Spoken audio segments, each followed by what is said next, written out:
We've known each other now for almost 2 years, if you've been around since I've been around at least. And I want to believe that after 2 years, you're safe.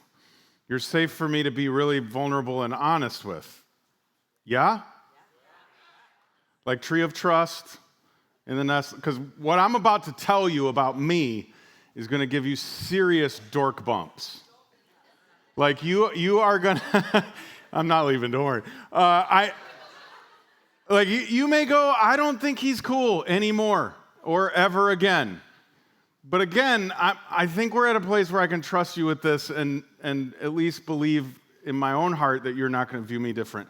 For all of my life, since I was a little boy, I've been a raging, unwavering pro wrestling fan. Specifically the WWE. Thank you. It's good to be among at least one or two friends.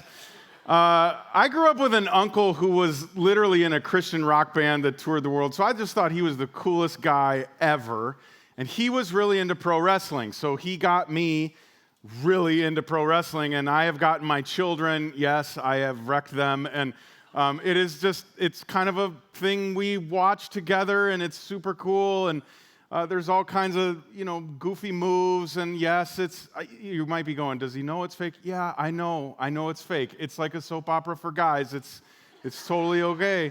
And it's the fakeness that you just kind of lean into, and that's what makes it fun. And the characters are just amazing. Nowhere else in comic books or movies do you get characters like Hulk Hogan. I mean, he's one of a kind. Or how about the Ultimate Warrior, Sergeant Slaughter? He got turned into a G.I. Joe character. That's how cool he was. Big Boss Man and The Undertaker. The Undertaker literally was like a dead man. It's goofy as all get out. It's totally, totally silly, but I love it. I love it. I root and cheer and yell as if I'm watching a real football game or a real basketball game. It's just entertaining to me. In fact, that's what they call it, right? Sports entertainment. That's what I watch it for. Are we still friends? Okay, good. But I actually really like it because it's such a great metaphor for life. You watch it because you want to see who is going to beat who into submission today. Right? Like, if they can pin the opponent down to the mat, put both shoulders on the floor, and the ref counts to 3, they win. They prove that they are the stronger, more in control combatant in this match, right?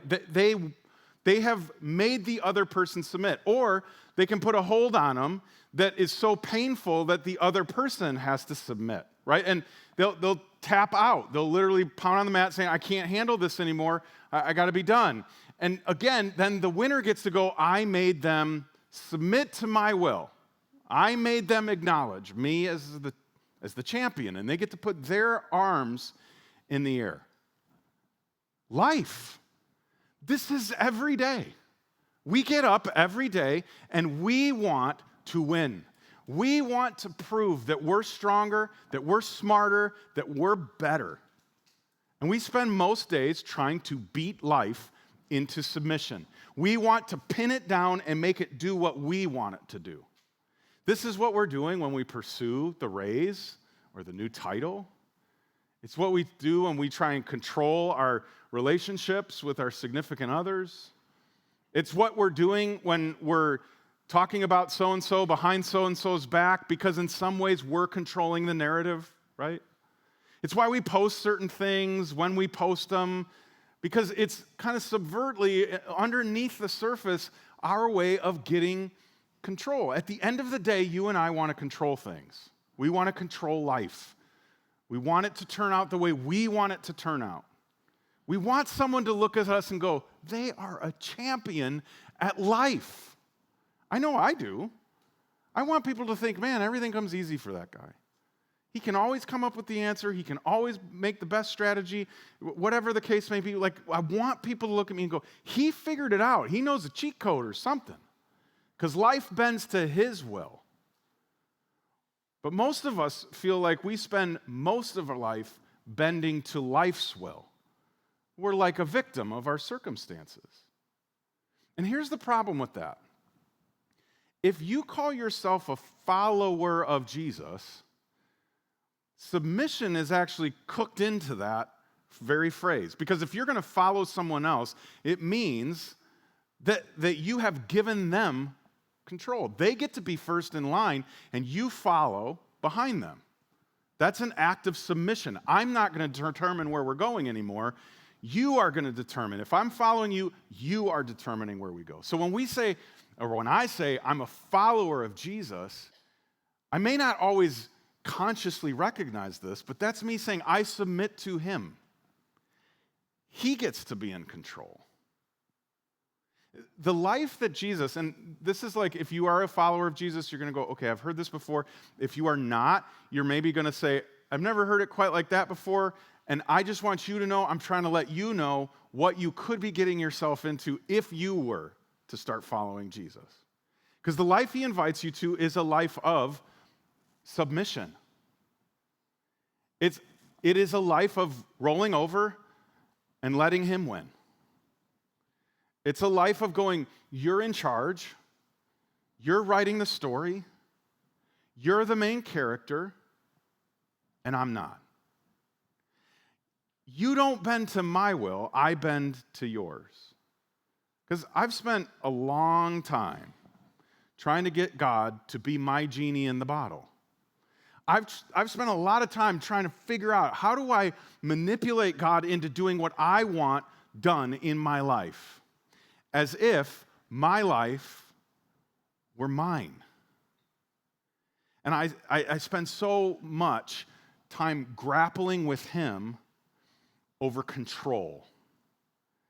See, most of us think that we're spending our days at work and in our families, with our kids, with our spouses, in our neighborhoods, the PTAs, all of those kinds of things, that we're just trying to fight life for control of things. But at the end of the day, when we wrestle for control, we're wrestling with God. Because God, by definition, is in control. And the moments where you and I want to take the wheel or take the reins or take the stick and be in charge, we need to recognize who we're taking that from. It's not the people in your life necessarily. It's not the circumstances in your life necessarily. It's the one who's writing the story. And here's what's amazing about God. He'll go, okay, you can drive. And what's so amazing about us is we will take the wheel gladly and we will pretty quickly drive that thing into the ditch. And what's incredible is then we will look at God and go, why did you let me drive it into the ditch? And God goes, but you were the one driving. And then we look to God and go, will you get me out of the ditch that I got myself into? And the good news is he doesn't look at us and go, that's your problem. He over and over again reaches down, lifts us up, and starts us off again. But what I want to spend my time doing with you this morning is help us recognize that in these moments where we're trying to determine the outcome, when we're trying to fit things into a certain schedule, we are wrestling with God for control. And I'm just going to be totally straight up with you. People all the time will be like, it feels like you're reading my mail. It feels like you're, watching me all week and you're talking, doing this so that I could hear this. And I tell you all the time, I'm just giving a talk that I need to hear. I've had a living, breathing example for the last year of trying to do things according to my plan and my schedule with our new space. So I'll ask myself, and I'll ask you the question. When you are trying to wrestle control of your life from God, day in and day out, how's that go for you?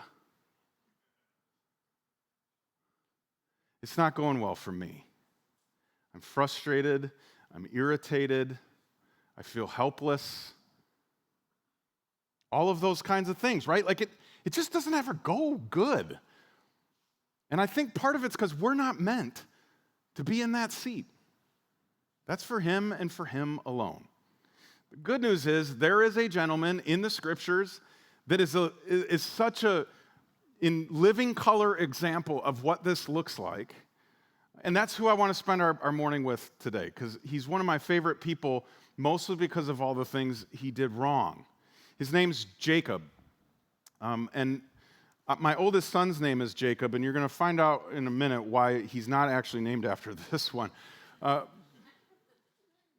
Jacob is just an interesting guy because he takes up a lot of space in kind of the narrative of the first part of the Bible. And he has a twin brother, and that twin brother's name is Esau, who was actually born first. They're twins. And Esau comes out, and Jacob is holding onto his heel as he comes out second. So by scientific fact, Esau is the firstborn into this family, and the family has quite the legacy. They are like God's number one family. They're like the founding members of the nation of Israel. So Jacob and Esau's dad is named Isaac, and Isaac's dad is named Abraham. The Abraham, who most of the nation of Israel would refer to as Father Abraham. He's like the founder. He is a big deal. He's the guy that had a bartering argument with God. He's the one who God showed up for really late in life and gave him a son, Isaac. I mean, these guys had an intimate relationship. And so you can imagine what it means to be the grandson of Abraham. You see this play out all the time with the big organizations in our country who are founded by these pillars of our society, and their grandkids aren't so great when they take over. That's kind of what happens here. The pressure gets to a kid. And the desire to live up to some standard or some story that's been told for so long really gets to Jacob. And he's been dealing with kind of a weird, strange promise on his life from the very beginning. In fact, from before he was born. This is what we read in Genesis chapter 25. The sons in your womb, this is God talking to their mother, will become two nations. From the very beginning, the two nations will be rivals. One nation will be stronger than the other, and your older son will serve your younger son. And mom went, time out. God, I don't know if you know this or not, but that's not how we do things around here. The firstborn gets first place. The firstborn carries the legacy. The firstborn is the most important born. The second, third, fourth, fifth, however many you have, they all kind of lean on and look up to the firstborn. The firstborn gets all the rights and all the privileges of the family. And here God says, no, the younger is the one that will benefit. Totally upside down from how it should be. And I just have this suspicion that Jacob knew about this promise. You find out as you read their story, and we don't have time to read the whole thing today. I really encourage you this week to go read Genesis 25 through 27. It's the most twisted, you want to talk about a soap opera. It is the most twisted story ever. But you find out that Jacob is kind of mom's favorite of the two twins. And she helps him kind of figure out a way to guarantee the promise comes true for Jacob, which is interesting because back then, they named people with a purpose. Their name always meant something. We just pick cool ones now, or random things that we just like, and we make that a name now.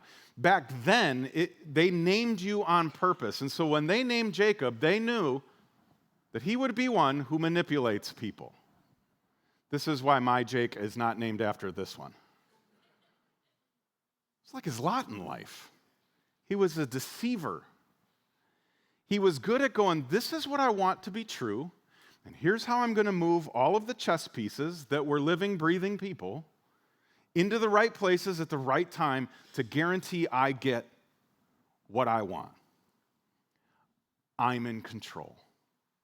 Over and over and over again, Jacob is wrestling for control of his life. He's wrestling for control of the story. Now, here's what's so fascinating. Remember, if you're wrestling with control, you are wrestling with God. And a little bit later, God would give Jacob a whole new name. His name would be Israel, which means struggles with God. His name's never got better. He goes from being a manipulator to being one who just struggles with God. And in some degree, some way, maybe we should all be named Israel because we all struggle with God because we're always trying to get control. And God says, listen, his life's figured. I got the story. I'll make it happen. I'll make it work. And Jacob goes, I'm not so sure you do. Does this sound familiar? That's the definition of worry, by the way. When you and I worry about tomorrow or what's going to happen next, or if we're going to get what we want, it's us actually saying to God, I'm not so sure you're going to get it right. So maybe I should take the wheel. I think I know the best way to get there. I think I know how we need to move the chess pieces. I'm not sure you understand the circumstances. I'm not sure you understand kind of what's really going on here. God would go to Jacob at least, but I told you, I'm going to work this out. You're actually going to end up in first place. And Jacob goes, I know I am, because I'm going to make it so. At the end of the day, what Jacob really struggled with was trusting God's promise. I mean, at the very beginning, it's all laid out. And over again, you're going to see that Jacob takes the reins to ensure that it happens. Because what happens is he starts to learn, even though they were essentially born at the same time, Esau does get all the things of a firstborn son. We don't talk about birthrights anymore, but back in this time, birthright was a big deal. It meant you were the leader of the family once dad was gone. And Jacob wasn't going to get that. There was no way he was going to get that because he was not born first, technically. So one day, Esau is out in the field doing field stuff and comes home really exhausted and really, really hungry. And it just so happens that Jacob had cooked up a really great stew and the smell was wafting all over the property. And so Esau comes in and he says, Jacob, I'm starving. Can I please have some of what you've made? And Jacob realizes this is a pivotal moment. And this is how he responds. All right, but trade me your rights as the firstborn son. He's a dirtbag. Has he ever made a deal before? Like, that's not a fair deal at all. He's going to give you some soup, and you're going to give him your birthright? But Esau's so hungry, he says, look, I'm dying of starvation. And then he goes on to say, what good is my birthright to me in this moment, right now? But Jacob said, first, you must swear that your birthright is mine. In some ways, he sells his soul to the devil. And he makes the oath. It says, so Esau swore an oath, thereby selling all his rights as the firstborn to his brother Jacob. So now, legally, Jacob is the firstborn, at least from a functional standpoint. He's going to get all that Esau should have gotten. He gets to be in charge when dad's gone. He gets to inherit all of the things and be in control. And here's what's so hard. Sometimes our way works. Jacob's way worked. He got it. He had to trick his brother, but he got it. Jacob's what we call an opportunist, which is what we kind of all are, where we exploit circumstances to gain immediate advantage. Say just the right thing at the right time to the right person.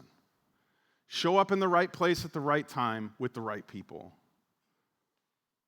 Buy or sell at just the right time, right? We are always trying to exploit a circumstance for our advantage, and that's what Jacob did. And at first we go, what a horrible person, what a dirtbag. But then we go, kind of smart. I mean, he was going after what he wanted. This sounds crazy, but Jacob was kind of living the American dream. Had a goal, went after it, no matter the cost. We have no idea what it would have been like if Jacob had just trusted God's promise. Had he not tricked his brother. Later, by the way, this is the twisted part, and it's really strange because when Esau is born, you learn that he's really red and he's really hairy. The Bible includes really strange details. But that detail plays out later because Mom helps Jacob. Isaac is failing and he's going blind. So mom helps Jacob cover his skin in goat hair so that he can get close to his dad, who can't really tell, but he could touch his arm and know that he's really hairy. That must be Esau. And he steals his blessing, not just his birthright, but his blessing. And again, it's Jacob wrestling from God, control of his life and control of his story. This is what I want. This is what I want to be true. So I'm going to go get it. So we don't know what would have happened if he had decided to do it different, but we do know there is a wake of aftermath and consequences. And some of us have been doing life in such a way where we've been in control. And if we took 10 seconds to look behind us, we'd see a wake of relationships, friendships, money, family, opportunities, all in the name of winning. All in the name of wrestling life to the ground and pinning it and saying, I'm the boss. Which is the same thing as saying we pin God to the mat. That's what we want to do. Pin God to the mat. We win. You do what I want. Instead of the other way around. And the most complicated part of just trying to follow Jesus is not for you and me. I'm guessing it's not so much trusting the promise. It's more trusting the process, which is exactly what Jacob struggled with. God had said, I'm going to get you to the goal. I'm going to get you across the finish line. I need you to trust my process. And Jacob goes, I'm not sure your process is going to be right. So I'm going to do the things I need to do, like steal my brother's identity and steal his birthright and totally manipulate him and my mother and my father and my whole family so that I come out on top. We don't know what it could have been like, but we know what it was like. A lot of destruction. And for some of us, that's been our experience. There's just a lot of destruction behind us. Not because we're horrible, not because we're mean, and not because we like inflicting pain on other people, but because we're in control. Now, fast forward in Jacob's life, after he steals the blessing, his brother vows to kill him. Esau's just irate, so Jacob flees and runs off, and there's more destruction. He ruins more relationships because he continues to be a master manipulator. He continues to be the guy that lies, cheats, steals, twists, whatever he needs to do to get what he wants. And you fast forward 20-ish or so years, for different circumstances, he decides he needs to go home, and he's going to need to make things right with his brother. And there's one night where they're getting ready to kind of cross over into family territory, and he sends his immediate family ahead of him. And he ends up having the ultimate struggle with God for control. And this time, not just in a figurative or spiritual sense, but in a physical sense. And this is one of the most interesting, weird, strange, I don't know that I've got all the right answers for you on this passage, but this is what happens for Jacob.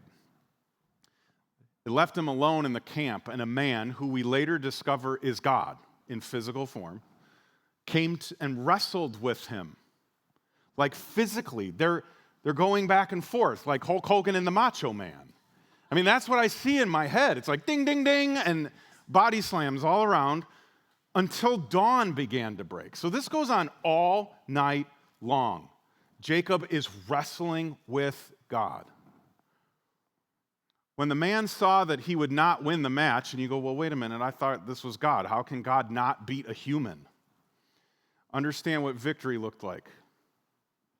Victory would have been Jacob's willful submission. And in this moment, God realizes that he's not going to do that. So he touched Jacob's hip and wrenched it out of its socket. That is power, baby. No special move, no finisher, nothing, just hips out. It's interesting that God doesn't power up. He just knocks Jacob down. And I wonder how many times in my life when I have wrestled with God, never physically, but when I've wrestled with him spiritually and I've tried to take control of my life from him, how many times has he gone, I got to knock this dude down in a couple notches. I'm going to have to wrench his hip out of place because he's not going to willfully submit to me. He's going to have to learn the hard way. And Jacob learns the hard way. And a lot of us learn the hard way. What's so fascinating is Jacob's new name, this is where he receives the new name. And I told you it means struggles with God. It actually has two meanings. You know what the other one is? God prevails. He should have known. When the bell rang and he starts to grapple with God, he should have known. God prevails. He's in control.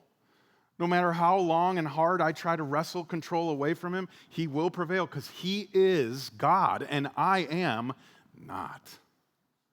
And I wish I could get that through my thick skull. Day in and day out, I wrestle with God, trying to tell him what to do, trying to pin him to the mat. This is how my life should go. This is what it should look like.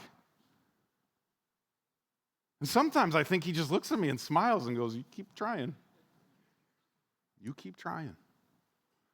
Because we struggle with God's promise, we struggle with God's process, and we struggle with God's position as higher than us, bigger than us, better than us. He is the author, we are the actor. He's the creator, we are the creation.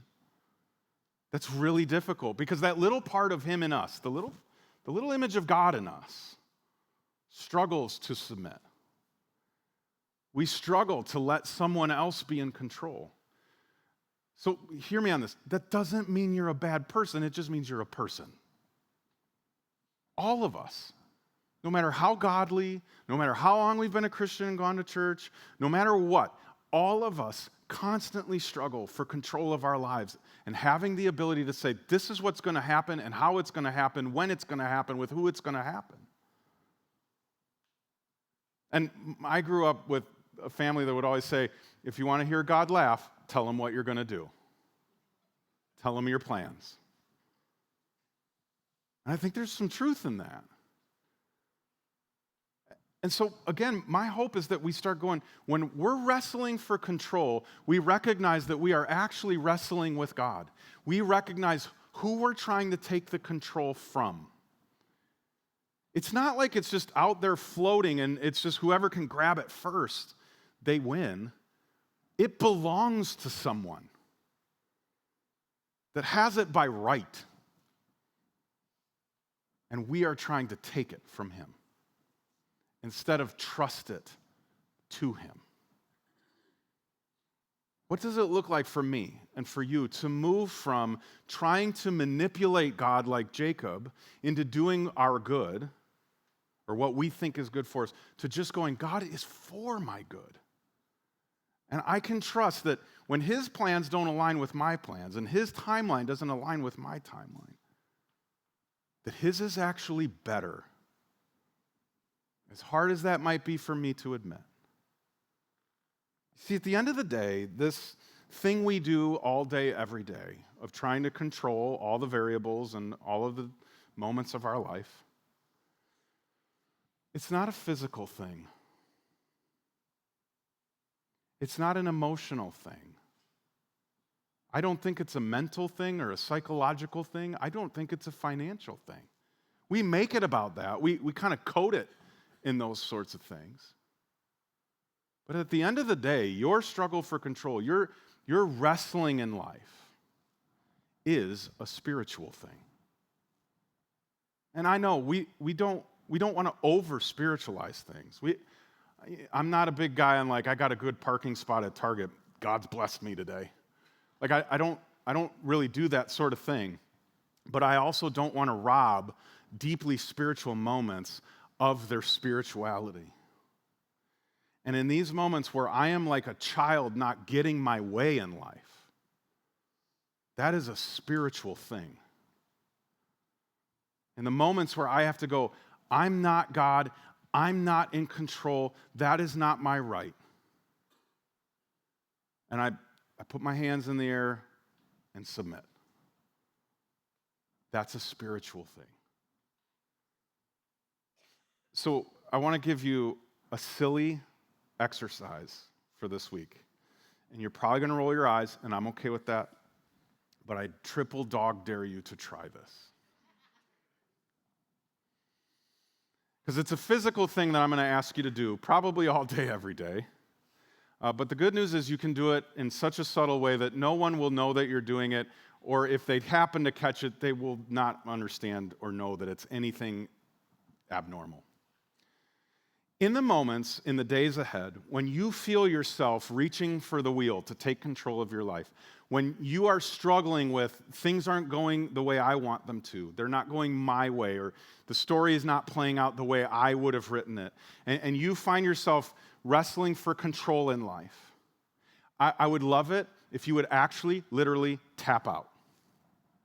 This is how it works in wrestling, because I know you guys are probably way cooler than me. You don't watch that stuff. If they're in a submission move and they can't handle it anymore, they will literally tap on the mat, or they'll tap on their opponent, or they'll tap on anything they can reach. And that's a signal to the referee that they give up, that they kind of give control to the other person. They win. They win. They've overpowered me. I can't take this anymore.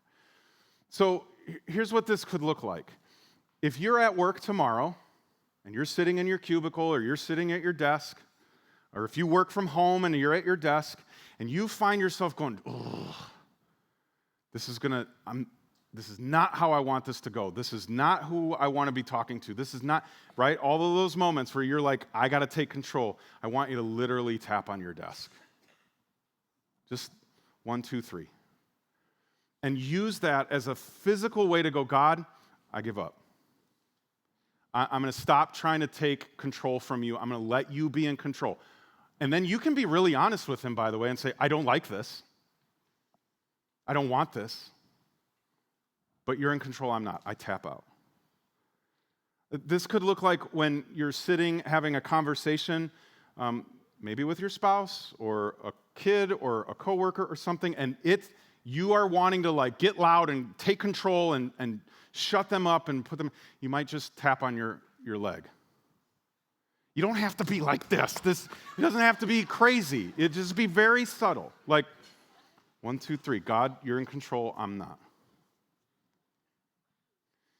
What's crazy is you might use this most when you're driving, right? Because you want to control traffic.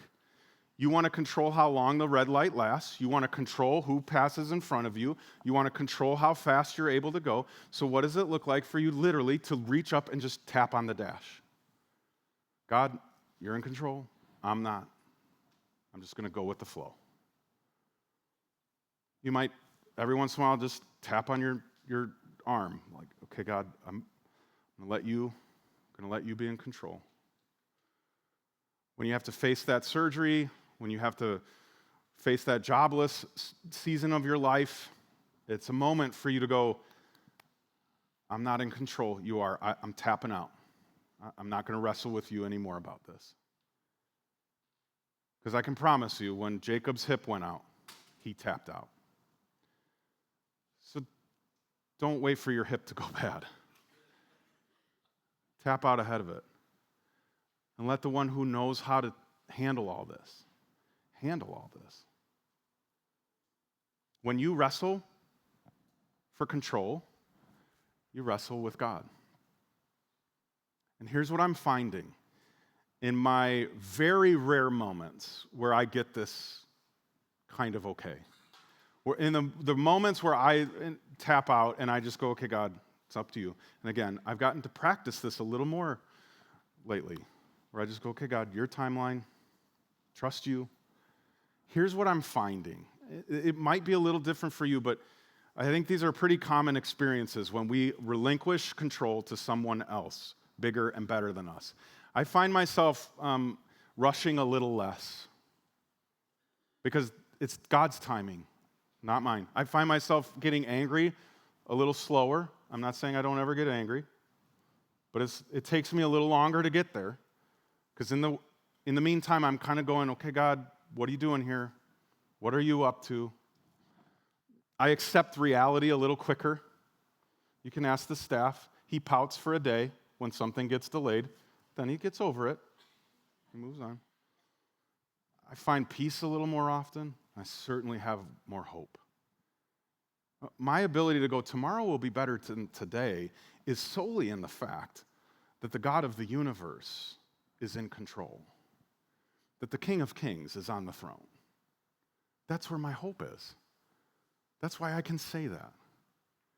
And so regularly, I just have to tap back out and go, I'll let the king be the king. I'm not going to fight for the wheel anymore. Let's pray. God, here's my guess. As we've sat here and we've worked our way through Jacob's story and talked about this a little bit, there are easy and readily available examples in each of our lives where we can go, okay, I can give God control of that for a little while. But here's the thing, God, there's going to be a dozen things that happen this week that we are not thinking about right now. A dozen things that we don't see coming, that catch us off guard and do not fit in our ideal world. They do not fit in our plan. There's going to be stuff that happens that takes the whole thing off course. And it's in those moments where we will be most tempted to try and take control from you. Will you help us with that, please? Will you be present in very real ways for each of us in those moments and remind us that you are our good Father and you write the best stories. Maybe not the one we would write, but the best one. And that we can let go and let you in a very real way. We'll look forward to doing it maybe a little bit different and a little bit better in the days ahead. We love you. Amen.